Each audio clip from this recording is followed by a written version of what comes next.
আমরা আশা করছি তারেক রহমানের নেতৃত্বেই আগামীর বাংলাদেশ সামনের দিকে এগিয়ে যাবে। আমরা ৭১কে সমুন্নত রেখেই জুলাইকে ধারণ করব।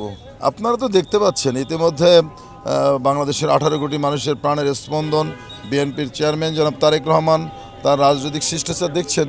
তিনি প্রত্যেকটা দলের যারা নির্বাচিত হয়েছেন দলের প্রধান তাদের বাড়িতে যাচ্ছেন, একটা সৌহার্দ্যপূর্ণ সম্পর্ক গড়ে তোলার জন্য চেষ্টা করছেন এবং উনি চাচ্ছেন সকলকে নিয়ে আগামীর একটা বাংলাদেশ, একটি বৈষম্যহীন গণতান্ত্রিক বাংলাদেশ প্রতিষ্ঠিত করার জন্য। আমরা আশা করছি তারেক রহমানের নেতৃত্বেই আগামীর বাংলাদেশ সামনের দিকে এগিয়ে যাবে। জুলাই 24 জুলাই এটাকে আমরা তো নিজেরাও এটার সাথে সম্পৃক্ত, আমরা রাস্তায় ছিলাম। তো আমার মহান মুক্তিযুদ্ধ, স্বাধীনতা, ৭১ যুদ্ধ, আমরা ৭১কে সমুন্নত রেখেই জুলাইকে ধারণ করব, 24কে ধারণ করব।